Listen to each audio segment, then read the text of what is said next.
श्रोताओं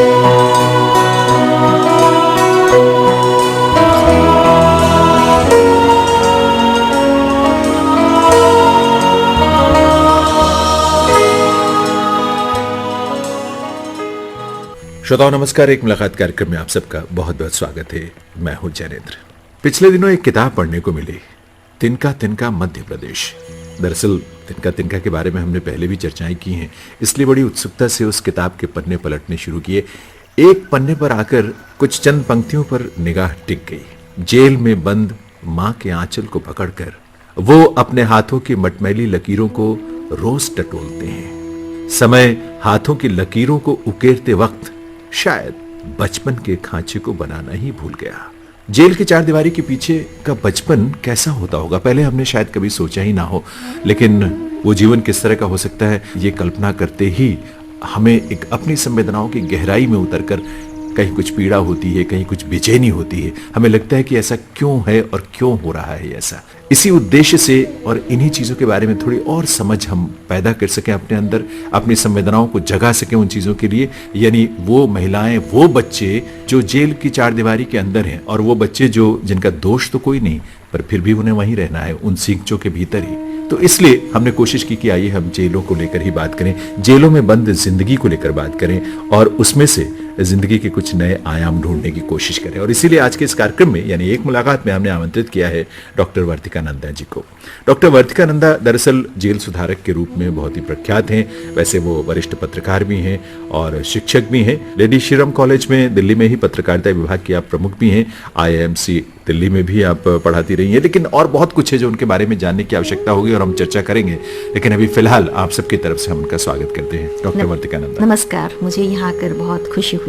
तिनका तिनका आपने जाहिर सी बात है एक शुरुआत की थी और छोटी सी शुरुआत, लेकिन आपके अंदर की जो बेचैनी थी वो मुझे लगता है बहुत बड़ी थी और इसीलिए जैसे जैसे ये सफर आगे बढ़ता गया वैसे वैसे विस्तार भी उसको मिला और वैसे वैसे मुझे लगता है कि आपकी बेचैनी भी और बढ़ती गई, क्योंकि जितना आप जेलों में जाती हैं, जितना आप जेल में जाकर वहाँ के बच्चों से, वहाँ के औरतों से, लोगों से बातचीत करती हैं, आपको लगता है अभी बहुत कम है चीजें हुई हैं, बहुत ज्यादा करना है जी। और इसीलिए आज हम वहाँ के औरतों और बच्चों की जिंदगी को लेकर थोड़ी खास तौर पर बात करेंगे वर्तिका जी। जी जी, क्योंकि जेल के बाहर रहते हुए हम चीजों को इतनी गहराई से महसूस नहीं कर पाते। जी जी। आपने पहला कदम जब जेल के अंदर रखा तो क्यों रखा था?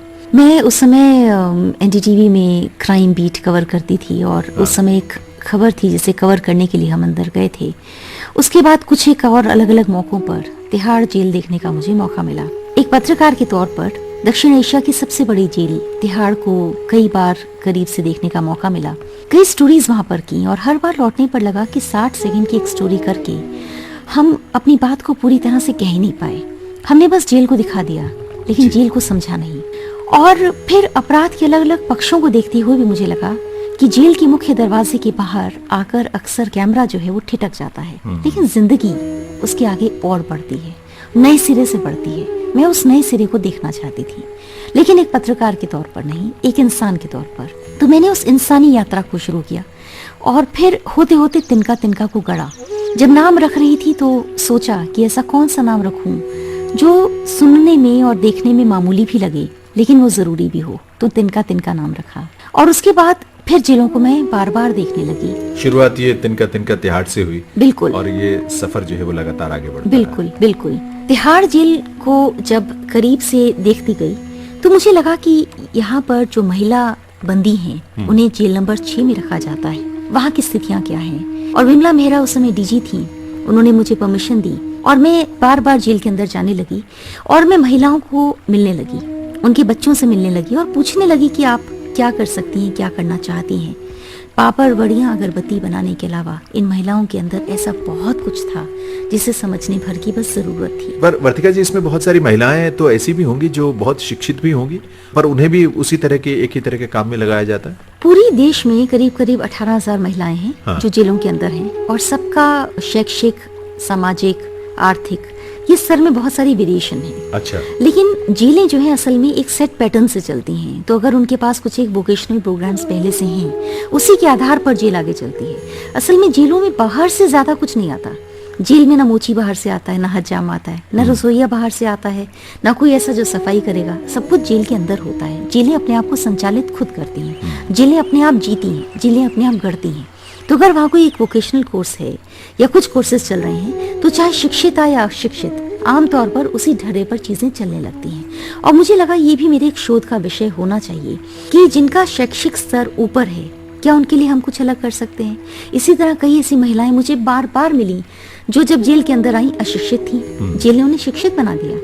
किसी ने 12वीं पास कर ली, किसी ने एमए कर ली, किसी ने बीए कर ली, किसी ने कुछ और सीख लिया। वहीं जेल में रहते हुए पढ़ने लगी। कभी अच्छा। कभी जेल के सुप्रिटेंडेंट ने कहा कि भाई तुम्हें तो कलम उठानी आती नहीं थी, ये समय है, चलो अब तुम कलम उठा लो। हाँ। सुप्रिटेंडेंट का जो संस्कार है या जेलर का जो संस्कार है, उसका जेल के संस्कार पर बहुत असर पड़ता है। अगर चाहता है अधिकारी कि सारी जेल लिखे तो जेल लिखेगी, अगर अधिकारी चाहता है सारी जेल गाए तो सारी जेल गाती है। मुझे तो ये लगता है कि वहाँ सचमुच सेवा का इतना बड़ा मौका है। बिल्कुल। उसको अगर वो काम की तरह नहीं बल्कि सेवा की तरह अगर लेते हैं, बिल्कुल। तो बहुत कुछ बदलाव ला सकते हैं। असल में मुझे हर रोज लगता है जेल ही मेरा संसार है। हाँ। इस संसार में इतना सारा काम करने के लिए है कि हर रोज इतनी सारी कमियां रह जाती हैं और मुझे खुद लगता है कि खराश से रह गई।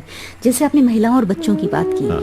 अब तिहाड़ की जेल नंबर 6 में जब हमने काम करना शुरू किया था, तो हमने 4 महिलाओं को फाइनली ढूंढा जो कि कविताएं लिखेंगी। और अच्छा। आप देखिए कि उन्होंने इतना सुंदर कविताओं पे काम किया। तिनका तिनका तिहाड़ रचा गया।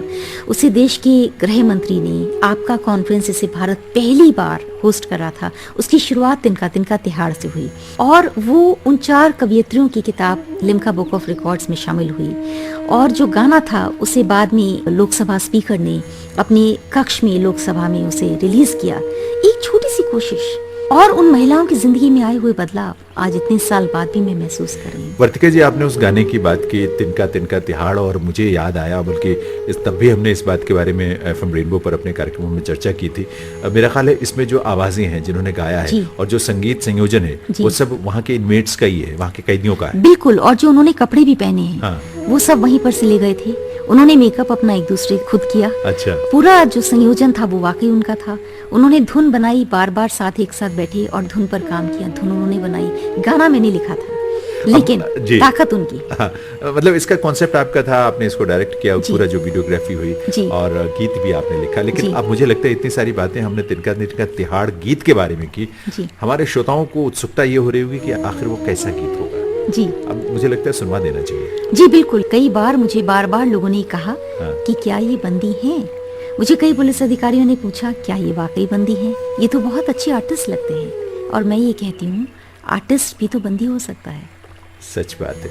आइए फिलहाल इतनी सुंदर जो एल्बम है, गीत है आपका, जिसे लिम्का बुक ऑफ रिकॉर्ड्स में शामिल किया गया, और ये पहली बार था शायद किसी जेल में किसी ऐसे एल्बम की शूटिंग भी हुई थी। बिल्कुल, क्योंकि जेल में तो ऐसा संभव नहीं है। बिल्कुल बिल्कुल संभव नहीं है। और इसमें हमने कई प्रयोग किए। जैसे एक प्रयोग ये था कि पुरुष और महिला एक साथ आए, एक ही मंच पर उन्होंने गाया। और मैं बता नहीं सकती उस दिन जो उनके चेहरों पे खुशी थी कि आज हम कुछ ऐसा कर रहे हैं जिसे शायद दुनिया देखेगी, उस खुशी ने मेरे संसार को भर दिया। आइए फिलहाल इस गीत को हम श्रोताओं के साथ साझा करते हैं और उन्हें भी सुनवाते हैं, और फिर लौट कर आते हैं। एक मुलाकात में बहुत सारी गंभीर मुद्दे हैं, गंभीर बातें हैं, चर्चाएं हैं जो मुझे लगता है कि हर इंसान को जानना जरूरी है। तभी हमारे अंदर एक ऐसी सकारात्मक सोच पैदा होगी जो हम जेल की चारदीवारी के अंदर की जिंदगी के बारे में सोचते हैं। तो सुनते हैं तिनका तिनका तिहाड़।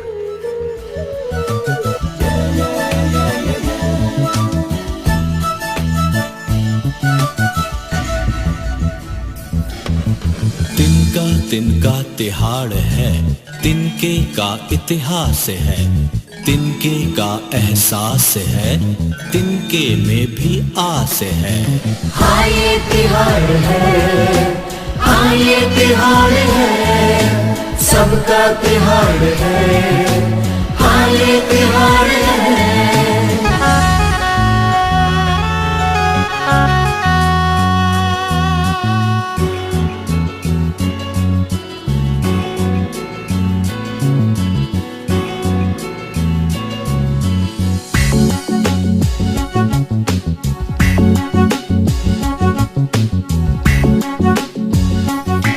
सपने यहाँ भी खिलते हैं, खिलते हैं, खिलते हैं, खुशियाँ यहाँ भी पलती हैं, पलती है, पलती है, सपने यहाँ भी खिलते हैं, खिलते हैं, खिलते हैं, खुशियाँ यहाँ भी पलती हैं, पलती है, पलती है। धर्म हवा में घुलता है, शब्द मन में जुड़ता है। धर्म हवा में घुलता है, शब्द मन में जुड़ता है। हाँ ये तिहाड़ है, हाँ ये तिहाड़ है, सबका तिहाड़ है। हाँ ये तिहाड़ है।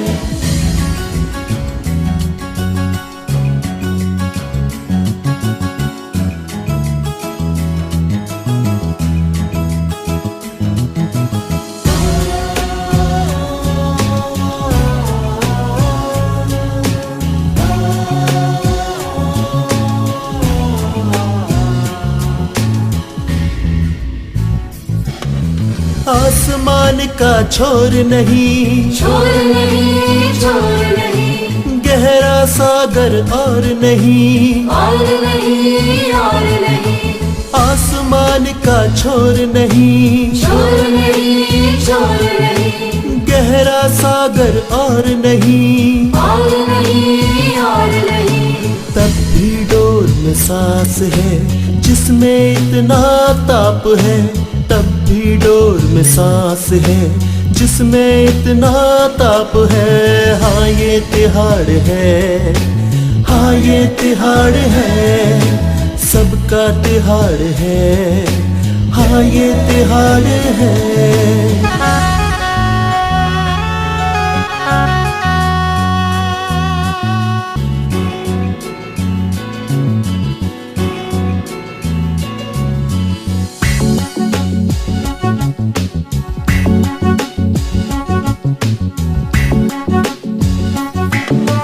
मन में आया कितनी बार, कितनी बार, कितनी बार, है उजास की इतनी प्यास। इतनी प्यास, इतनी प्यास, मन में आया कितनी बार, कितनी बार, कितनी बार, है उजास की इतनी प्यास। इतनी प्यास, इतनी प्यास, नई सुबह का है आगाज, सूरज की है कोई था।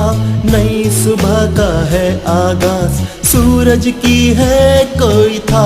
हाँ ये तिहाड़ है, हाँ ये तिहाड़ है, सबका तिहाड़ है। हाँ ये तिहाड़ है।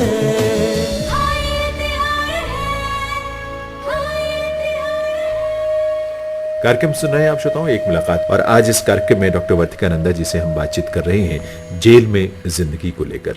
इंसान ही रहते हैं, जाहिर सी बात है, लेकिन क्या वाकई इंसान जैसी जिंदगी वहाँ उनको नसीब होती है? जेलें इतनी बदनाम क्यों हैं? इसलिए कि वहाँ बहुत अमानवीय हालात में लोगों को रहना पड़ता है।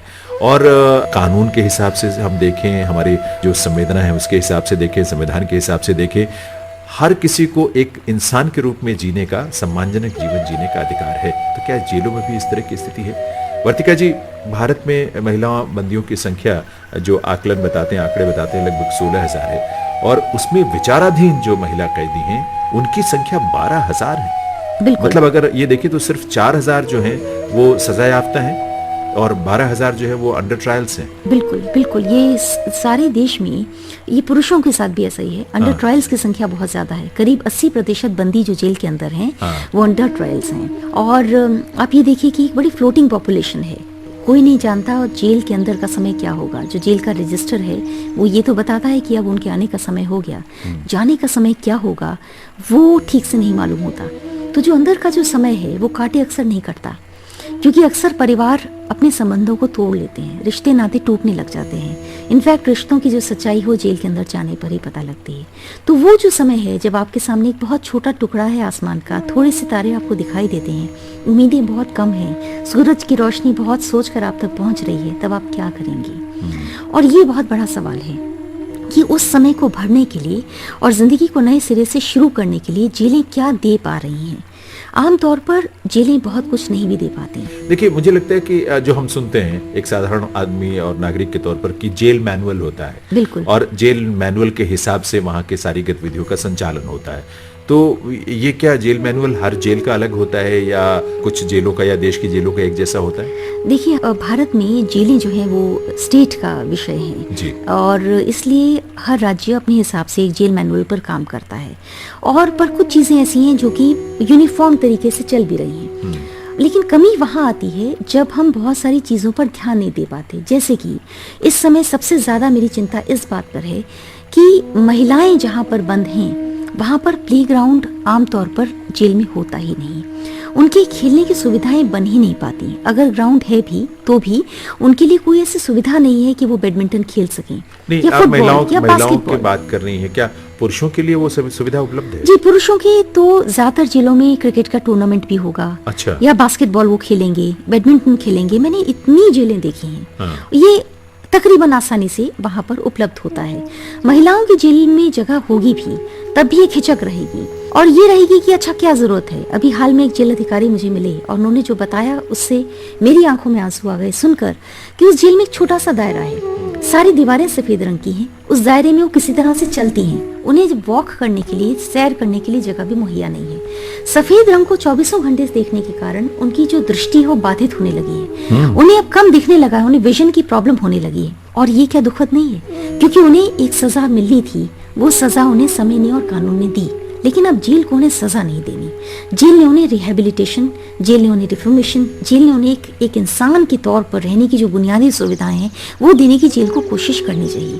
तो अब हम तो ये क्या जेल मैनुअल में भी इन चीजों का उल्लेख है कि ये जेलों का दायित्व है कि वो इस ढंग से उन चीजों को करें उनके लिए? जी, ये उल्लेख तो है, लेकिन नियत जो है वो तो मैनुअल में नहीं लिखी जा सकती। तो कानून जो है वो इनमेट्स को भी या उन कैदियों को भी एक जो न्यूनतम अधिकार हो सकते हैं सम्मानजनक जीवन जीने के किसी इंसान को, वो उन्हें भी देता है? वो बिल्कुल देता है, कानून ये कहता है। लेकिन हमारे यहाँ एक तो भीड़ से भरी हुई जेलें हैं। जैसे अभी भी भारत के एक राज्य में एक ऐसी जेल है जहाँ पर बंदियों को सोने के लिए पूरी जगह मिल नहीं पाती। वो शिफ्ट में सोते हैं। अच्छा। रात में थोड़ी देर सोते हैं, कुछ लोग बैठे रहते हैं, फिर बाकी लोग सोते हैं। तो आप समझिए कि अगर जेलों के अंदर जगह ही कम है, भीड़ इतनी ज्यादा है, लोग आ ज्यादा रहे हैं, जा कम रहे हैं बाहर, तो फिर तो अपने आप उस कम जगह में बहुत सारी चीजें सिमट जाएंगी। मैं तो वर्तिका जी एक जगह पढ़ रहा था कि कुछ जेलों में इतनी ज्यादा संख्या है महिला कैदियों की, या उनकी जगह इतनी कम है और संख्या उसके अनुपात में इतनी ज्यादा है कि जेल की क्षमता से भी 400% ज्यादा बिल्कुल कैदी वहां पर हैं या अंडर ट्रायल्स वहां पर है। बिल्कुल ऐसा बिल्कुल है। और इसीलिए मैं ये चाहती हूँ कि ये जो जेलें हैं, अब जैसे हाल में मैंने एक और जेल का दौरा किया और देखा 4 बैरक हैं, सामने एक छोटा मैदान था। मैंने उनसे ये रिक्वेस्ट की कि क्या ये महिलाएं यहाँ खेल सकती हैं। अब उसमें एक तरह की हिचक थी और फिर ये था कि खेलने की क्या जरूरत है। मेरा मानना ये है कि पुरुषों और महिलाओं दोनों को खेलने की जरूरत है, क्योंकि जेल के अंदर तनाव है, दुख है, स्ट्रेस है। उसे कैसे तोड़ेंगे? तोड़ने के लिए उसकी जरूरत है। और मुझे आपको ये बताते हुए बहुत खुशी हो रही है कि प्रयागराज की नैनी जेल, अब वहाँ पर एक प्लेग्राउंड की स्थापना हो जाएगी। अच्छा, वहाँ आप अभी हाल में ही वहाँ से होकर आए? बिल्कुल, मैं अभी वहाँ पर विजिट करके आई हूँ। हाँ। और ये अभी 4-5 दिन पहले की बात है। तो वहाँ हमने ये निवेदन किया था कि क्या ऐसा हो सकता है, और एक लंबे सेशन के बाद जेल अधिकारी इस बात को मान गए कि हाँ, वहाँ पर एक खेलने का मैदान होगा जहाँ महिलाएं शुरुआती दौर में कम से कम बैडमिंटन खेल सकेंगी। लेकिन एक बात बताएं कि मुझे लगता है जेलों में चूंकि सीमित संसाधन होते हैं, ये बात तय है, और उन सीमित संसाधनों में क्या इस बात का प्रावधान है कि वो खेल के सामान खरीदें, या मान लीजिए हम लाइब्रेरी की बात करते हैं, आपने हम इस बात की भी चर्चा करेंगे खासतौर पर, किताबें खरीदें या उनके रिक्रिएशन के लिए कुछ चीजें मुहैया करा सके, इसके लिए बजट होता है? देखिए, बहुत मामूली ना के बराबर बजट होता है। इस काम में अक्सर जेलें बाहर की दुनिया पर बहुत निर्भर करती हैं। और ये संभव है कि बाहर के लोग उसमें मदद कर सकें? बिल्कुल कर सकते हैं अगर चाहें तो। आपको जान के बहुत ताज्जुब होगा। असल में जितनी भी पुरुषों की जेलें हैं उनमें आम तौर पर, खास तौर पर केंद्रीय कारागार जो हैं, वहाँ पर तो अक्सर आपको एक छोटी सी लाइब्रेरी दिख जाएगी। और कुछ एक संस्थाओं ने वहाँ पर वाकई दान किया, कुछ किताबें भिजवाई, वो मिली। लेकिन हैरानी की बात यह है कि पूरे देश में ढूंढने पर भी बहुत मुश्किल से आपको कोई महिला की जेल मिलेगी जहाँ पर किताबें हैं, लाइब्रेरी है। महिलाओं को किताबों के लिए पुरुषों की लाइब्रेरी पर निर्भर होना पड़ता है, लेकिन महिलाएं वहाँ नहीं जा सकती। हाँ, वही मैं जानना वो चाह रहा सिर्फ था कि प्रेरी से कह सकती हैं कि क्या मुझे कुछ किताब दिला दोगे, और कई बार महीनों वो किताब नहीं आती जो असल में एकदम 1 किलोमीटर या थोड़े से दायरे पर होती है। वो मिलती नहीं क्योंकि वो दायरा अलग है। वो अच्छा, पुरुषों की एक जेल चीज है। नहीं, एक चीज बताएं वर्तिका जी, मुझे देखिए आपने शुरू में भी कहा कि वहाँ बहुत ऐसे इनमेट्स हैं, लड़कियां या औरतें हैं जो पढ़ी लिखी हैं या पढ़ लिख रही हैं। कोई आपने बताया था कि पीएचडी कर रहा है, कोई एमए करना चाहता है, कोई बीए करना चाहता है, कुछ भी। लेकिन क्या वहाँ रहते हुए उनको ये पुस्तकें या ये चीजें उपलब्ध हो पाती हैं कि वो इस तरह की पढ़ाई और तैयारी कर सकें? देखिए, पुरुषों की जेलों में अक्सर मिल जाती हैं। अच्छा। बड़ी जेलों में अक्सर मिल जाती हैं, स्पेशली जो केंद्रीय कारागार हैं या बड़े शहरों के कारागार हैं, वो तो फिर भी बेहतर हैं। वो जेलों की तरफ से उपलब्ध कराए जाते हैं, जेल प्रशासन की जेलों तरफ की से। जेल प्रशासन भी कई बार उपलब्ध कराता है। ये इस पर भी निर्भर करता है कि जेल अधिकारी का अपनी रुचि क्या है। असल में एक बात और जो हमें अक्सर ख्याल में रखनी चाहिए कि असल में जो जेल के अधिकारी हैं उनका भी एक लंबा समय जेल के अंदर गुजरता है। कारागार में सिर्फ बंदी नहीं है, कारागार में तो जेल अधिकारी भी है और पूरा अगर स्टाफ जो है वो पूरा वहाँ स्टाफ रहता है। है। हाँ। तो अगर किताबें होती हैं तो सिर्फ उन्हीं का उत्थान नहीं होगा, इनका भी होगा। तो कई बार प्रशासनिक अधिकारियों की रुचि होती है, किताबें आने लगती हैं और लोग पढ़ने लगते हैं। लेकिन छोटी जेलें तो उससे भी अछूती रह जाती हैं, क्योंकि वहाँ पर ना संस्थाएं पहुँचती हैं, ना इच्छाएं पहुँचती हैं, ना आवाज़ें पहुँचती हैं, सब कुछ दूर है। तो अभी हम ये चाह रहे हैं कि जैसे एक तिनका तिनका लाइब्रेरी बना दें।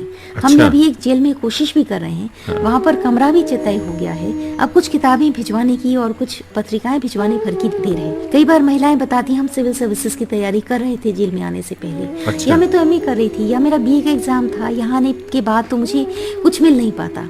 मुझे ये बताते हुए भी दुख होता है कई बार जेलों में जाकर जब मैं महिलाओं से पूछती हूँ कि ये बताओ भारत के राष्ट्रपति कौन है, या ये बताओ तुम्हारे राज्य के मुख्यमंत्री कौन है। बहुत बुनियादी बातें भी उन्हें अक्सर पता नहीं होती। उन्हें वो पता होता जब वो जेल में आई थी।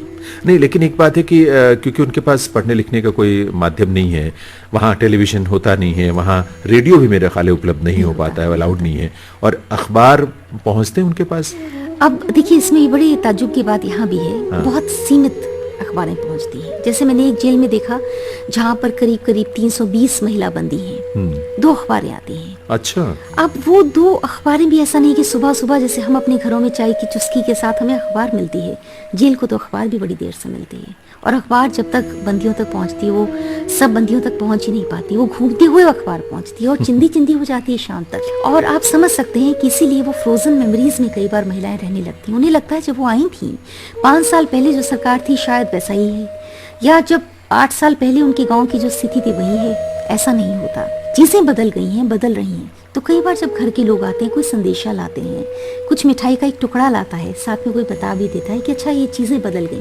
पन्ने तो बदल गए बाहर की दुनिया के, लेकिन अंदर का कैलेंडर बदला ही नहीं। चूंकि आपने तिनका तिनका मध्य प्रदेश जो किताब लिखी, उसमें आपने एक पिक्चर भी लगाई हुई है, वहाँ दीवार पर एक लिखा हुआ है, कुछ सूचनाएं लिखी हुई है कि मनोरंजन सामग्री, खिलौने, टॉफी, बिस्किट उपलब्ध कराए जाते हैं। ये जेल की तरफ से वहाँ निर्देश लिखे गए हैं या सूचना लिखी गई है। बिल्कुल। उसमें लिखा गया है कि बच्चों को कपड़े, चप्पल, जूते, मोजे दिए जाते हैं। बच्चों की निःशुल्क शिक्षा की व्यवस्था है। चिकित्सक प्रतिदिन मेडिकल परीक्षण कर उपचार करते हैं। शुद्ध पेयजल की व्यवस्था है।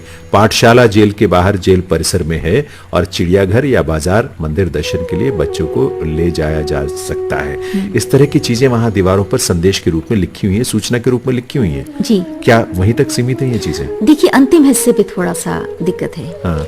बहुत सी जेलें बच्चों को कहीं नहीं ले जाती हैं। एक राज्य में पिछले साल जब मैंने बार बार आग्रह किया कि क्या आप अपने बच्चों को कहीं ले जा सकते हैं, बहुत आग्रह के बाद एक बार वो बच्चों को एम्बुलेंस में ले गए और दूसरी बार जेल की गाड़ी में।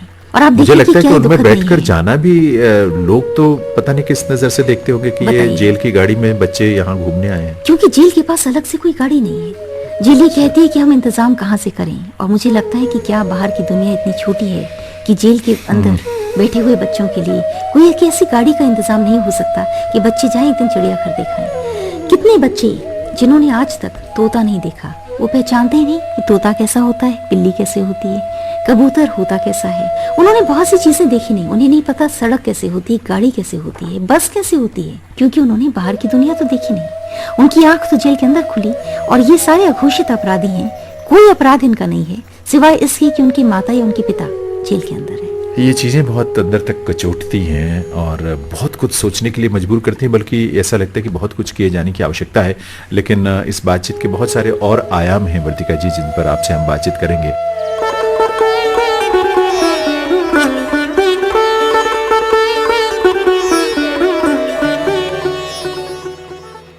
एक मुलाकात कार्यक्रम में श्रोताओं आज हम डॉक्टर वर्तिका नंदा से बात कर रहे हैं और डॉक्टर वर्तिका नंदा जो एक प्रख्यात जेल सुधारक के रूप में देश की तमाम जेलों की यात्राएं करती हैं और दरअसल वर्तिका जी आपको तो जो सर्वोच्च न्यायालय है देश का उसने जो एक जेलों में मानवीय हालात हैं उनके अध्ययन के लिए जो उन्होंने एक पहल की थी उसकी शुरुआत की थी तो उसमें भी आपको शामिल किया हुआ है ताकि आप जाकर जेलों में मानवीय हालात को अध्ययन करें, उन्हें देखें, परखें और उसकी रिपोर्ट जो है सबमिट करें। तो इस माध्यम से भी आपको जेल में जाने का मौका मिल जाता है, जेलों में जाती हैं आप, बल्कि आपका दायित्व बन गया आप तो। जी मैं एक मौलिक शोध पर काम कर रही हूँ जी। मैं जितनी जेलों में जहाँ भी संभव है, जितनी भी मुझमें शक्ति है, मैं जाकर पूरी तरह से एक पत्र तैयार कर रही हूँ, डॉक्यूमेंट तैयार कर रही हूँ जिसे मैं अगले साल भारत सरकार को सौंपना चाहूंगी। और जो मुझे लगता है हो सकता है, जहाँ संभावनाएं बनती हैं, जैसे अभी खेल के मैदान की बात हुई, लाइब्रेरी की बात हुई, उसी तरह महिलाओं और बच्चों को लेकर और भी बहुत कुछ करने की जरूरत है। मैंने माननीय सुप्रीम कोर्ट से एक गुजारिश की थी कि जो जेल के बच्चे हैं क्या उनके लिए कुछ ऐसी इंतजाम हो कि हर 6 महीने में उन बच्चों की कुछ तस्वीरें ली जा सके और बच्चों की माँ को दे दी जाए, किसी और को नहीं, बाहर की दुनिया को नहीं। क्योंकि मेरा मानना यह है 6 साल बाद जब ये बच्चा बाहर निकलेगा और जब वो बड़ा होगा वो कभी ना कभी सोचेगा कि मेरे बचपन की तस्वीर कहाँ है। वो तस्वीर तो गायब होगी, वो एल्बम का हिस्सा खाली होगा, उस बच्चे का तो कोई दोष नहीं है। क्या जेलें ऐसा सोच सकती हैं कि बच्चों की उनकी माओं के साथ बीच बीच में तस्वीरें हों? हम बाहर की दुनिया के लोग जब चाहे एक सेल्फी खींच लेते हैं, जेल के अंदर वैसा कुछ नहीं होता। अच्छा, कई तो बच्चे ऐसे भी हो सकते हैं जिनका जन्म ही वहाँ हुआ हो। जी, बहुत से बच्चों का जन्म जेल के अंदर ही हुआ है। अच्छा। और कई महिलाएं जब वो गर्भवती थी तब वो जेल के अंदर आई थी। तो बच्चे ने अपनी आंख पहली बार जेल में ही खोली और उसने रिश्ते वहीं पर देखे, उसने वही महिलाओं को देखा, उसी भाषा को सुना। इसी तरह उनकी जो सोच है, उनकी इमेजिनेशन जो है वो भी बंध जाती है। उन्हें लगता है दुनिया उतनी ही है जितनी उन्हें सलाखों से दिख रही है, स्कूल उतना ही बड़ा है जो उन्हें जेल के अंदर दिख रहा है, सड़क उतनी ही लंबी होती है जितनी लंबी सड़क जेल के अंदर है, खाना भी सिर्फ वही होता है जो जेल में उन्हें परोसा जा रहा है। फिर तो उनके सपने भी वही होंगे जो जैसे आमतौर पर हम बाकी सामान्य तौर पर समाज में बच्चों को देखते हैं कि अगर वो किसी अध्यापक को देखता है वो अध्यापक बनना चाहता है, पुलिस वालों को देखता है पुलिस वाला बनना चाहता है। जेलों में जो बच्चे पढ़ रहे हैं या रह रहे हैं उनके आसपास का जो माहौल है फिर उनके सपने भी उसी तरह बनते होंगे। मैं आज तक जितने बच्चों से मिली हूँ उनमें से हर बच्चे ने या तो ये कहा है कि वो जज बनना चाहता है या वो पुलिस वाला बनना चाहता है। क्योंकि ये दोनों चीजों से उसका साबका पड़ता है, रोज साबका पड़ता है। और ये बच्चे जब ये कहते हैं कि हम इसलिए बनना चाहते हैं क्योंकि जज साहब तारीख देते हैं, उन्हें लगता है तारीख कोई बहुत बड़ी चीज है जो मिल जाएगी तो शायद जन्नत मिल जाएगी। और ये वो बच्चे जो मनोहार नहीं करते, जेल के बच्चों को झगड़ते हुए मैंने बहुत कम देखा, उन्हें मचलते हुए भी कम देखा। माँ से वो शिकायत ही नहीं करते, उनके शिकायतों का संसार बहुत पहले सूख जाता है। अच्छा, ये बताएं कि जो ऐसी कई माएँ हैं जो अपने बच्चों से शायद दूर रहती होंगी, मुझे दरअसल वो कविता याद आ रही है वर्तिका जी जो कि इंदौर की जिला जेल में एक बंदी ने जो जिनकी कविता आपने अपनी पुस्तक में छापी भी है, तिनका तिनका मध्य प्रदेश।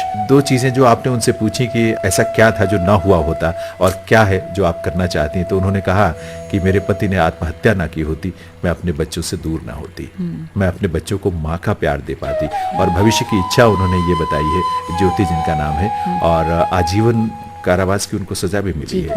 कहती हैं कि बच्चों का भविष्य उज्जवल बनाना चाहती हूँ, मैं अपनी जिंदगी अपने परिवार और बच्चों के साथ बिताना चाहती हूँ, मुझसे जाने अनजाने में जो भी गलती हुई है उसे मैं दोहराना नहीं चाहती हूँ। ये उनके अंतरतम की जो पीड़ा है और भविष्य की जो इच्छा है वो इतनी तीव्र है कि सीधे दिल में उतरती है ये बात। तो ऐसे भी औरतें महिलाएं हैं जिनके बच्चे अलग हैं उनसे। जी, ज्यादातर महिलाएं जब जेल के अंदर आती हैं, बच्चा बाहर होता है तो धीरे धीरे वो अपने परिवार से ये कहती हैं कि बच्चे को जेल ना लाएं। वो खुद कहती हैं। वो खुद कहती हैं क्योंकि वो नहीं चाहती कि बच्चा आए और ये देखे। छोटी उम्र का बच्चा है तो भी उसको अपने साथ नहीं रखती इसी वजह से। छोटा बच्चा तो अगर मजबूरी है तो साथ में रहता है, लेकिन अगर बड़ा बच्चा है जो साथ नहीं रह सकता और वो बाहर है तो माँ को लगता है कि ये एक अलग संसार हो जाएगा। बाहर का बच्चा दूसरी दुनिया से आ रहा है और ये जेल का बच्चा तो इस दुनिया में है। अब ये 2 दुनिया का मिलन एक साथ कैसे हुआ? तो वो अक्सर ये कहने लगती हैं कि एक बच्चा जो बाहर है वो ना आए तो बेहतर है। और आप देखिए कि सजा असल में किसी एक को नहीं होती, सजा तो पूरे के पूरे उस कुनबे हो जाती है। दरअसल सबसे ज्यादा पीड़ा बच्चों को ही लेकर होती है। देखिए, मतलब जिस तरह से एक और उसी इंदौर की एक कैदी जिनकी कविता आपने उसमें शामिल की है, शहनाज बाबर जिनका नाम है, उन्होंने भी अपनी जो भविष्य की इच्छा जो लिखी है, क्योंकि अब 32 साल की इनकी उम्र है, विचाराधीन है, मालूम नहीं कि कब से वो जेल में है, लेकिन पढ़ाई की नहीं और पढ़ाई का शौक तो है, लेकिन जिंदगी इतनी उथल पुथल में गुजर रही है कि इन चीज़ों से जोड़ नहीं पाए। लेकिन लिखती हैं कि मैं अपने बच्चों के पास जाना चाहती हूँ और मेहनत से कमा कर कुछ करना चाहती हूँ, अपने परिवार को खुश रखना चाहती हूँ, सिलाई सेंटर एक अपना खोलना चाहती हूँ, हर जगह घूम फिर कर, और खासतौर पर महिलाएं, औरतें जो हैं, क्योंकि बच्चा तो उनके जिगर का टुकड़ा है, बिल्कुल उससे अलग रहकर या वो चीजें किसी तरह से दुष्प्रभावित हो रहा है, ये बात उनको बर्दाश्त नहीं होती। यहाँ मैं एक बात और जोड़ना चाहूंगी, जेल में बहुत सारी महिलाएं ऐसी भी हैं जिनका अपना कोई बच्चा नहीं है, या वो अविवाहित थी, या वो विडो हैं, या किसी और परिस्थिति में। तो ये महिलाएं जेल के अंदर के बच्चों को अपने बच्चे की तरह पालने लगती हैं, वो उनकी परवरिश करने लगती हैं, उस क्रैश को चलाने लगती हैं, जेल के बच्चों को पढ़ाने लगती हैं। हाँ। वो भी एक दुनिया है। इसके अलावा ये भी है कि जो जेल की औरतें हैं वो धीरे धीरे ये भी समझने लगती हैं कि उन्हें अपने अंदर की इसी परिवेश में अब रिश्तों को बनाना है। जेल के बच्चा भी अंदर ही सबको चाची और ताई और माँ और नानी बोलने लगता है, उससे लगता है यही उसके रिश्ते हैं। और जो जेल की औरतें हैं धीरे धीरे नॉन जजमेंटल हो जाती हैं। ये सबसे ज्यादा हैरानी मुझे होती है देखकर। जेल नॉन के बाहर, जजमेंटल मतलब? जैसे जेल के बाहर की दुनिया एक दूसरे पर अक्सर जो टिप्पणी करती है, हाँ। जेल के अंदर की दुनिया एक दूसरे पर टिप्पणी नहीं करती, वो एक दूसरे के अपराध की बात भी नहीं करना पसंद करती, वो एक दूसरे को आत्मसात कर लेती है, वो सबको आपस में लेकर चलना सीख लेती है। रसोई में जब खाना बनता है तो कोई धर्म की बात नहीं होती, कोई जाति संप्रदाय किसी की बात नहीं होती। बैरक में सब महिलाएं एक साथ होती हैं, बच्चा चाहे किसी का वो का भी हो, वो आपस में सीने से लिपटा लेती हैं। कितनी महिलाओं को मैंने देखा जिनका अपना बच्चा नहीं है, उन्हें दूसरे बच्चों में अपनी पूरी दुनिया देखने लगती है। तो ये जो आत्मसात करने की प्रवृत्ति है वो जेल के अंदर कमाल की है। वहाँ सभी एक नाव में सवार हैं, एक दूसरे की संवेदनाओं के साथ गहरे से जुड़े हुए हैं, शायद इसीलिए इस बात को बखूबी समझते हैं कि एक दूसरे पर टीका टिप्पणी करने की जगह नहीं है ये।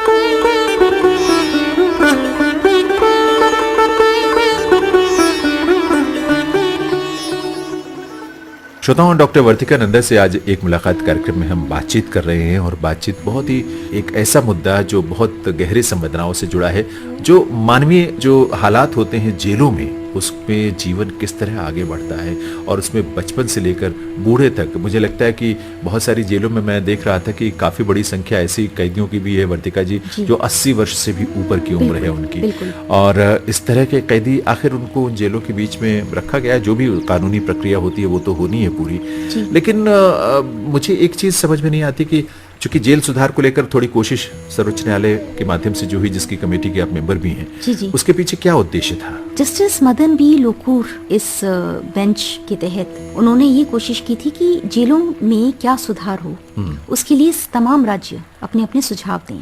तो गौरव अग्रवाल इसकी एमिकस क्यूरी थी, और उन्होंने मुझे अपने साथ जोड़ा और कई एक सुझाव मैंने दिए, और उनमें से ज्यादातर सुझाव माननीय सर्वोच्च न्यायालय ने उन्हें स्वीकार भी किया, और उन्हें दिशा निर्देश के तौर पर भारत की जेलों को वो गया। और ये देखना अपने आप में थोड़ा सुखद भी था कि कुछ जेलें वाकई काम की दिशा में बढ़ी, लेकिन ज्यादा जगहों पे ज्यादा काम नहीं हो पाया, क्योंकि असल में एक लंबी प्रक्रिया है। और जेल का संबंध सिर्फ इस बात से नहीं है कि वहाँ ओवर क्राउडिंग है, एक और बात भी है कि हमें नई जेलों की जरूरत है, हमें ओपन जेल्स की जरूरत है, सेमी ओपन जेल्स की भी जरूरत है। इसी तरह जैसे मुझे ऐसे लगता है जब जेलों को डिजाइन किया गया, जो आर्किटेक्ट थे उन्होंने हमेशा पुरुषों को ध्यान में रखकर ये जेल का डिजाइन किया। तो मैंने ये एक सुझाव दिया था कि जो महिला बैरक बने, क्या ऐसा हो सकता है कि उन्हें डिजाइन जो है कोई महिला आर्किटेक्ट करे, ताकि महिला और बच्चों के हिसाब से भी उन्हें बनाया जा सके, प्राइवेसी के हिसाब से भी ध्यान में रखा जा सके। इसी तरह ओपन जेल्स की बात है जी। अब भारत भर में करीब 70 ओपन जेल्स हैं, उससे ज्यादा ही हैं, और करीब 4 ओपन जेल्स हैं महिलाओं के लिए।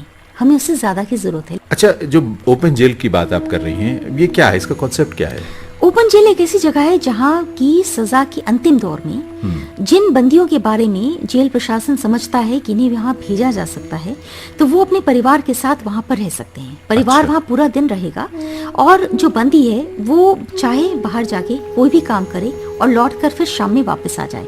इसका मतलब ये है कि अंतिम सजा के समय वो समाज से खुलने मिलने लगे, क्योंकि वो समाज से कटा था एक लंबे समय तक। अब उसे उसी समाज में लौटना है, और अगर परिवार उसके साथ होगा तो उसके लिए लौटना आसान होगा, और वो रोज बाहर की दुनिया को देखेगा, उस चारदीवारी को पार करेगा और फिर लौट कर आएगा। तो इसमें औरतों को ना भेजने की वजह क्या हो सकती है? ऐसा क्या है कि मतलब पुरुषों को, पुरुष कैदियों को भेजा जा सकता है, औरतें नहीं जा सकती? देखिए, अभी जैसे यरबदा में है, तिरुवनंतपुरम में, और राजस्थान में 2 ओपन जेल्स हैं महिलाओं के लिए। बाकी जगहों में अपनी अपनी वजहें हैं। लेकिन आप देखिए कि हम ओपन जेल्स के मामले में बहुत कोशिश करके भी पीछे हैं। स्विट्जरलैंड में पहली ओपन जेल जो बनी थी वो 1891 में बनी थी। भारत में पहली ओपन जेल 1905 में बनी, और तब से लेकर अब तक भी हम अभी 100 के आंकड़े को पार नहीं कर पाए हैं। अगर ऐसा कुछ हो तो एक रिहेबिलिटेशन के मामले में हम एक लंबा पायदान तय कर लेंगे, वो किए जाने की जरूरत है। अच्छा, वहाँ जो जेलों में पाठशालाएं होती हैं और वहाँ नियमित रूप से पढ़ाई होती है बच्चों की? होती है, लेकिन देखिए ये तो सुप्रीम कोर्ट और कई एक ऐसी कमेटियों की दबाव की वजह से ये हुआ कि जेलों में अब ये कंपलसरी हो गया कि क्रश होनी चाहिए। अच्छा। और हर जेल में तकरीबन जहां मैंने देखा है, आमतौर पर सुबह बच्चों को तैयार किया जाता है, उन्हें स्कूल की यूनिफॉर्म भी पहनाई जाती है और उन्हें सामने एक छोटे से कमरे में भेजा जाता है। यहाँ तक तो अक्सर होता है, लेकिन उसके बाद की सुविधाएं अक्सर नदारद होती हैं, जैसे कि काउंसलर नहीं रहेगा। जेल के बच्चों के लिए अलग काउंसलर की जरूरत बहुत ज्यादा है। उन्हें पढ़ाने वालों के लिए बहुत जरूरत है, उन्हें फल की जरूरत है, उन्हें अलग तरह के नरिशमेंट की जरूरत है। वो जरा सा हम उसमें पीछे हैं। अच्छा, कोई एडल्ट एजुकेशन की अगर हम बात करें, मान लीजिए बहुत सारे जो वयस्क हैं अब वो पढ़ना चाहते हैं, जो अशिक्षित हैं कम से कम वो साक्षर होना चाहते हैं, मान लीजिए, इसका भी प्रावधान है कुछ? जी, बड़ी जिलों में तो वो खास तौर पे अच्छा प्रावधान अब होने लगा है। इग्नू ने एक बहुत अच्छा काम उस पे किया है। अभी परसों मुझे एक महिला मिली, उसने बड़ा मुस्कुराते हुए मुझे कहा कि मैं जब जेल में आई तो 12वीं पास की, अब तो मैंने बीए कर ली, अब एमए करूंगी दीदी। मुझे इतनी खुशी हुई। लेकिन यहाँ जो एक और कमी है कि पढ़ने के साथ साथ उन्हें वोकेशनल स्किल्स भी नए तरह के मिले। जैसे मैंने एक सलाह ये दी थी कि हम ये देखें कि जेलों में पिछले 5 सालों में कितने नए स्किल आए। हमने जो स्किल्स रखे थे 5 साल पहले, क्या उनमें बदलाव की जरूरत है? मैं ये मानती हूँ जब बाहर की दुनिया इतनी तेजी से बदल रही है तो जेल की दुनिया क्यों ना बदले तेजी से? वहाँ भी बदलाव की जरूरत है। इन लोगों ने लौटकर जेल से इसी समाज में आना है।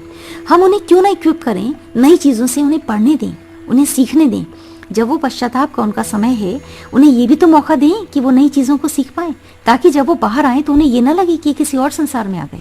आप बात कर रही थी कि खेलों की व्यवस्था हो, खेलों के लिए संसाधन या सामान उपलब्ध कराए जाएं, किताबें, लाइब्रेरी वहां पर उपलब्ध करवाई जाएं, खासतौर पर औरतों की बैरक्स में जहां पर नहीं है। अब अगर कोई बाहर से जो सामान्य कोई हम नागरिक है वो देना चाहे, मान लीजिए वहां डोनेट करना चाहे, तो वो किस तरह से कर सकता है? देखिए, कोई भी इंसान अपने घर के आसपास किसी भी जेल में 5 किताबें भी कभी भी भिजवा दे तो बड़ी बात है। नहीं तो क्या कोई भी सीधे वहां जाकर दे सकता है, वो लेंगे उसको? अगर कोई मुश्किल हो तो वो मुझे भी लिख सकते हैं। मेरी ईमेल पर मुझे एक वो चिट्ठी लिख दें कि हम ये किताबें देना चाहेंगे, ये किताबों की सूची हम पहुंचाना चाहेंगे। हम लोग कोशिश कर रहे हैं कि जैसे मैं कई लाइब्रेरीज में जाकर देखती हूँ, वो पुरानी उस समय की किताबें हैं जो संसारी बदल चुका है जी। और वो पढ़ना चाहते हैं। मैं मॉरिशस गई, मैंने वहाँ की जेल को जाकर देखा। मैं हैरान हो गई कि महिला जेल में इतनी सुंदर लाइब्रेरी थी जिसमें हर तरह की पत्र पत्रिकाएं थी, वो जब चाहे पढ़ सकती हैं, और अलग अलग भाषाओं की थी। हमारी भी तो लाइब्रेरी समृद्ध हो सकती है। जो आपका तिनका फाउंडेशन है, उस पर आपके तमाम जानकारी, आपसे संपर्क करने का, चाहे वो ईमेल हो या नंबर हो, सब उस पर दिया हुआ है। जी, उस पर तो सब कुछ उसके माध्यम से वो संपर्क कर सकते हैं, ईमेल करके आपको बता सकते हैं और आप उनको मार्गदर्शन उनको दे देंगे। बिल्कुल। लेकिन उसके साथ साथ एक खेल के सामान की भी आपने बात की थी, क्या वो भी आप चाहती हैं कि लोग दें, क्योंकि वहां भी उस तरह की उपलब्धता उस रूप में नहीं है जेलों में? मैं बिल्कुल चाहती हूँ। देखिए, हम सबके पास कुछ ना कुछ ऐसा है जो हम किसी और को दे सकते हैं।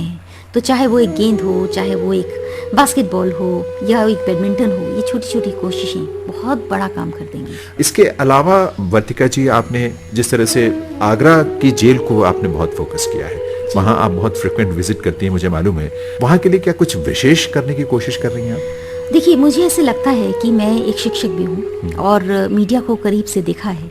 मुझे ऐसा लगता है कि मैं जो कहूँ और जो लिखूँ उसे करूँ भी। तो इसलिए मैं अगर एक शोध पर काम कर रही हूँ तो मैं साथ में कोशिश कर रही हूँ कि कुछ कदम चल के उसको मैं साकार रूप दूं। आगरा की जो जिला जेल है वो भारत की सबसे पुरानी जेल है। अच्छा। मुगलों के समय में बनी थी 1741 में, और मुगल बादशाह ने बनाई थी। वो एक सराय थी।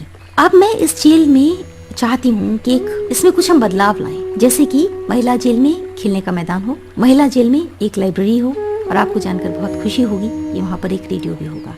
अच्छा। और इस पर मैं अब कोशिश करूंगी अगले 10 महीने तक आगरा की इस जिला जेल में जो भी बेहतरीन हो सके वो हम करें, ताकि लोग ये भी जानें कि जेलें भी लिख सकती हैं, जेलें भी रच सकती हैं। और इस साल जब हम तिनका तिनका अवार्ड्स की घोषणा करेंगे तो आगरा की जेल की एक विशेष महत्ता होगी। मुझे हमेशा लगा कि ताजमहल को देखने सब जाते हैं, जेल को देखने तो कोई नहीं जाता। मैं जितनी बार जाऊंगी इस जेल को देखती रहूंगी बार बार, इसलिए कि मुझे लगता है कि जेल के अंदर का जो एक समाज है उसने उसके अंदर गढ़ने की क्षमता है। पुरातत्व विभाग ने जेल के ऊपरी हिस्से को ले रखा है। अच्छा। क्योंकि उसका एक महत्व है। जेल के अंदर एक पुरानी सी रिकॉर्ड रूम है। उस रिकॉर्ड रूम में इतनी पुरानी किताबें और इतने पुराने रजिस्टर थे। इस बार पलटते हुए देखा कि एक रजिस्टर में 1902 का जिक्र था और वहाँ किसी का नाम के साथ लिखा था कि अब इन्हें अंडमान भेजा जा रहा है। आप देखिए कि उर्दू में लिखा हुआ कलम और दवात से क्या नहीं है इन जेलों के पास। एक इतिहास है। इन जेलों ने देखा कि जब लोग आज़ादी की मुहिम चला रहे थे, जेल के अंदर रह रहे थे, उन्होंने जेल के अंदर से बहुत कुछ रच दिया। तो अभी जो जेल के अंदर लोग हैं वो इस आज़ाद भारत में भी बहुत कुछ रच सकते हैं, बस विश्वास करने की। जी जी, मैं थोड़ा सा इससे अलग हटके, क्योंकि फिर लौट कर आऊंगा, लेकिन आपने वहाँ उस दौर की बात की जब देश में आज़ादी का आंदोलन चल रहा था। बहुत सारे हमारे बड़े बड़े नेता, छोटे छोटे नेता भी या ऐसे स्वतंत्रता सेनानी जेलों में बंद रहे और वहां से उन्होंने बहुत कुछ रचा है। क्या आज की तारीख में जेलों में और वहाँ के माहौल में कोई व्यक्ति कुछ लिखना चाहे, अपने संस्मरण लिखना चाहे या किताब छपवाना चाहे, उपन्यास, कहानी, कुछ भी, इन चीज़ों का वहाँ पर व्यवस्था या सुविधा उपलब्ध है? देखिए, इतनी सुविधा है कि वो कुछ लिख सकते हैं। उन्हें कलम मिल जाती है या कुछ कागज़ के पन्ने मिल जाते हैं और कुछ जेलों में शायद थोड़ा ज़्यादा लिखने की सुविधा मिल जाती है और ये लोग लिखते हैं। जैसे मैं तो हर साल देखती हूँ, हम लोग जब तिनका अवार्ड्स देते हैं जी, तो मैं तो ताजुब से भर जाती हूँ। जो अलग अलग कैटेगरीज हैं उनमें से एक हिस्सा तो लेखन का भी है और एक हिस्सा ये भी है कि जेल के अंदर रहते हुए बंदी जो जेल के लिए कुछ नया कर रहे हैं। जैसे मुझे तो बार बार याद आती है वो सुंदरा जो लखनऊ की जेल में है और उसने जेल के एक बंजर जमीन को ऐसा हरियाली से भर दिया कि पूरी जेल की सब्जी उस सुंदरा के बगीचे पे निर्भर करती है। अच्छा। उसी तरह बिलासपुर में एक महिला है, वो नर्स थी और अब वो जेल में जब आई है तो वो बाकी महिला बंदियों की सेवा करती है। एक और महिला बंदी है जो लॉयर थी और जेल के अंदर जाके उसने 14 महिलाओं की इस तरह से उनकी पैरवी की, उनके लिए लिखा कि वो 14 महिलाएं रिहा हो गईं। तो ये महिलाएं जेल के अंदर और पुरुष भी जेल के अंदर की जो उस पूरे समाज को विकसित करने में, मदद करने में बड़ा योगदान कर रहे हैं। मैं सिर्फ ये चाहती हूँ बाहर की दुनिया सिर्फ इतना ही कर दे कि उन पर टीका टिप्पणी ना करे और जब वो लौटें उनके लिए खुली बाहों से उनको आने दें। इस तरह का मुझे लगता है कि जब ये आप जेल वाणी या जेल में रेडियो की शुरुआत की बात जो कर रही हैं, आगरा से करने जा रही हैं, उसमें भी कुछ ऐसी बात होगी कि वे अपनी बात अपने लोगों तक, यानी जेल के अपने जो साथी कैदी हैं उन तक पहुंचा पाएंगे। देखिए, इसका जो हमने बनाया है एक रूपरेखा, बड़ी अनोखी बनाई है। कैसे? और मैं बहुत खुश हूँ इस बात के लिए। जी बताइए। बहुत ज्यादा। तो अभी इतना ही बताने लायक है कि इसको जब हम शुरू करेंगे तो सिर्फ महिला और पुरुष ही नहीं, जेल के बच्चे भी इसका हिस्सा बनेंगे। अच्छा। उन सबको हम जोड़ देंगे और हम उनकी आवाज उन तक रोज पहुंच जाएंगे। मैं कोशिश कर रही हूँ कि अब मैं जेल की आवाजों को भी अब जोड़ूं और ये आवाजों को जोड़ने की कोशिश है जहाँ उनकी अपनी अनुभूतियां बाहर आएंगी। वो अपनी बात अपने आप से कहेंगे, अपने आप सुनेंगे और वो अपने अंदर एक संचार का जो जरूरत है, जो भूख है, वो जेल के अंदर उसी तरह से पूरी होगी। ये बड़ी एक अनूठी कोशिश है और मुझे लगता है कि दरअसल मेरे तो ये कह सकती हैं आपकी, मैं इस बारे में ज्यादा जानकारी मेरे पास नहीं थी। मैं सोचता था कि रेडियो जैसी चीज और खासतौर पर हमारे आकाशवाणी के कार्यक्रम और प्रसारण इस तरह की सकारात्मक सोच और सकारात्मक दिशा की तरफ लेकर जाते हैं, शायद वो हमारे जो कार्यक्रम हैं वो निश्चित रूप से उनके लिए लाभदायी हो सकते हैं। मैं सोचता था कि शायद वहां तक पहुंचते होंगे, लेकिन चूंकि उन चार दीवारियों में, उन सीखों के पीछे शायद इस बात की इजाजत नहीं है कि किसी भी तरह का माध्यम उन तक पहुंचे। लेकिन ये जो आपकी रेडियो है उसकी वाणी जो है उन्हीं की वाणी होगी और उन्हीं के दिल तक पहुंचेगी। जी जी जी, वो खुद करेंगे। जेल की अभी देश के कुछ एक जेलों में इस तरह के कुछ एक प्रयोग हुए, लेकिन वो प्रयोग बड़े सीमित हैं। जैसे कुछ में कुछ एक धार्मिक प्रवचन चलेंगे या कुछ में कुछ ऐसा होगा जो जेल की अनाउंसमेंट होगी। असल में एक पब्लिक एड्रेस सिस्टम होता है। तो अभी जैसे यूपी की जेलों को 25 पब्लिक एड्रेस सिस्टम मिले, ऐसे ही कई और जेलों को सिस्टम ऐसा मिलता है ताकि वो कम्युनिकेट करें एक दूसरे के साथ। और कुछ जगहों पे उन्हें एक स्थानीय रेडियो के तौर पर परिवर्तित कर दिया गया। जिस तरह से मान लीजिए कम्युनिटी रेडियो एक सीमित दायरे में चलता है, बिल्कुल बिल्कुल लगभग उसी तरह। बिल्कुल, लेकिन हम जो करना चाह रहे हैं, हम चाहते हैं कि वो ऐसा रेडियो हो जो बाहर के रेडियो से भी कम ना हो, बल्कि उससे कहीं शायद बेहतर हो जाए। मेरा ख्याल है आप स्पेन जा रही हैं हाल में, तो क्या स्पेन जाने के पीछे भी कुछ ऐसा ही उद्देश्य है? मैं स्पेन में जेल पर ही एक शोध पत्र प्रस्तुत करने जा रही हूँ और मेरी ये जिद है कि मैं वहाँ पर जो कहूँ उससे पहले मैं उसे करके जाऊँ। और इसीलिए मैं इसी महीने में कोशिश करूंगी कि ज्यादा से ज्यादा वो तमाम चीजें मैं कर दूं जो मैं पन्नों पर लिखने जा रही हूँ। और मुझे ये कहते हुए बड़ी खुशी हो रही है कि इस समय जेल के अंदर का जो माहौल है, सब मिलकर वो कला की दुनिया को समेट रहे हैं। हम जैसे उसमें एक छोटा सा सेगमेंट रख रहे हैं जेल के कलाकार। अब वो जेल के कलाकार अपनी बात कहेंगे और सबसे बड़ी बात ये कि एकदम सीमित संसाधनों में काम होगा। वहाँ कोई संसाधन नहीं है, एक मामूली टेबल है, उसके ऊपर एक मामूली कपड़ा है और 2 कुर्सियां हैं। हमारे पास कुछ नहीं है, कोई कमर्शियल दुनिया नहीं है और कोई भी ऐसा नहीं है जो वहाँ आकर हमें ट्रेन करेगा, उनको कुछ बताएगा। वो मिलजुल कर वो दुनिया अपने आप से तैयार करेगी और आप सोचिए कि वो कितना शुद्ध होगा। उस शुद्धता के बीच में हम जब इस रेडियो का प्रसारण करेंगे तो मेरा ख्याल है कि उसकी आवाज़ में एक अलग तरह की रोशनी होगी। वर्तिका जी, जब मैं अभी जस्ट आपकी बात सुनते हुए मेरे दिमाग में बात आ रही थी कि चूंकि वहाँ बाहर के हमारे प्रसारण वहाँ तक नहीं पहुँचते हैं, उन तक गीत नहीं पहुँचते होंगे, उन तक संगीत हमारा नहीं पहुँचता है और जो गीतों में और हमारे संगीत में जो संवेदनाएं हैं उनसे भी शायद वो अछूते रह जाते हैं। गीत संगीत उन्हें अक्सर मिल जाता है क्योंकि क्या होता है कि वहाँ डाउनलोड कर लिया जाता है। अच्छा। जो जेल मुख्यालय है वहाँ अगर डाउनलोड हो गया एक पेन ड्राइव में, फिर जेल तक आया। हाँ। और वो पब्लिक एड्रेस सिस्टम में लगा दिया गया। तो वो जो 2 से 3 बजे का समय होता है जब बैरक बंद हो रही होती है, जब वो खाने के बाद अंदर चले जाते हैं बैरक के, उस समय कई बार वो संगीत चल जाता है। लेकिन जेलों को ये सुविधा नहीं होती कि जब चाहें जो भी चाहें जिस तरह का गाना वो सुन लें। अगर एक बार 15 गाने आए तो हो सकता है वो 15 गाने बहुत लंबे समय तक चलते रहें। इसलिए मैं चाहती हूँ कि जेलें अपने गाने अब खुद बनाने लगें या वो उन गानों को गुनगुनाने लगें जो उन्हें याद हैं, ताकि जब वो उसको इतना वो समृद्ध बना दें कि ऐसा लगे कि जेल एक ऐसी समृद्ध जगह है जिसके पास ये शक्ति है कि वो नए सिरे से कुछ चीज़ों को कर दे। निश्चित रूप से दरअसल उद्देश्य भी यही होना चाहिए और यही है भी कि वहां जाकर अगर वो एक बेहतर इंसान बनकर निकल सकें, जो उनसे भूले हुए, जो उनसे गलतियां हुई, जो उनसे अपराध हुए, वो उसकी अपने ऊपर छाया से बिल्कुल अलग कर ले अपने आप को और एक बिल्कुल अलग इंसान, नया इंसान बनकर वहां से निकले, जिसके लिए ये सारी चीजें, चाहे वो अध्ययन हो, चाहे वो खेल कूद हो, चाहे वो गीत संगीत हो, ये सब चीजें बहुत जरूरी हैं। और आप जो चाहती हैं, हमें विश्वास है कि जिस रूप में आप चाह रही हैं, जिस पैशन के साथ आप, जुनून के साथ आप काम करती हैं, जरूर ये धीरे धीरे ये लक्ष्य सारे हासिल होंगे। आपसे बातचीत करने का उद्देश्य भी यही है कि आप चलें एकला चलो रे के साथ, उद्देश्य के साथ, लेकिन धीरे धीरे लोग जुड़े और इस उद्देश्य में अपना सहयोग जरूर दें।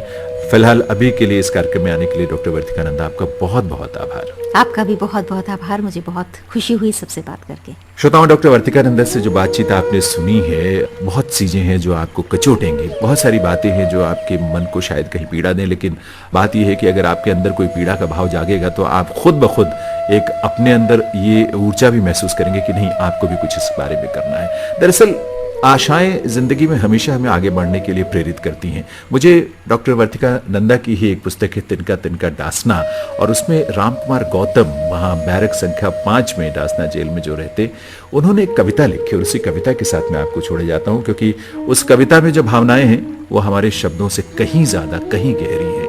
वो लिखते हैं और शीर्षक उसका दिया है पराजित नहीं हुआ हूं अभी। लिखते हैं, मां पराजित नहीं हुआ हूं अभी, हताश नहीं हूं कुछ तन्हा तन्हा सा मगर उदास नहीं हूं। ये माना कि उलझा लिया वक्त ने उलझनों में, सुलझा दूंगा इनको भी एक दिन, निराश नहीं हूं। ऐ मां तू यूं ना भिगो अपना आंचल आंसुओं से, ये बिल्कुल ना समझ कि मैं तेरे पास नहीं हूं। मां रोज ओढ़कर सोता हूं तेरे स्नेह का आंचल, क्यों ये सोचकर गुमसुम है कि तेरे साथ नहीं हूं। मैं लौट कर आऊंगा एक दिन, ये उम्मीद रखना, जो पूरी ना हो सके मैं ऐसी कोई आस नहीं हूं। पलट दूंगा इस वक्त को, बदल जाएगा मौसम। सुन मां तेरा बेटा हूं, कोई जिंदा लाश नहीं हूं। मां पराजित नहीं हुआ हूं अभी, हताश नहीं हूं कुछ तन्हा तन्हा सा मगर उदास नहीं हूं।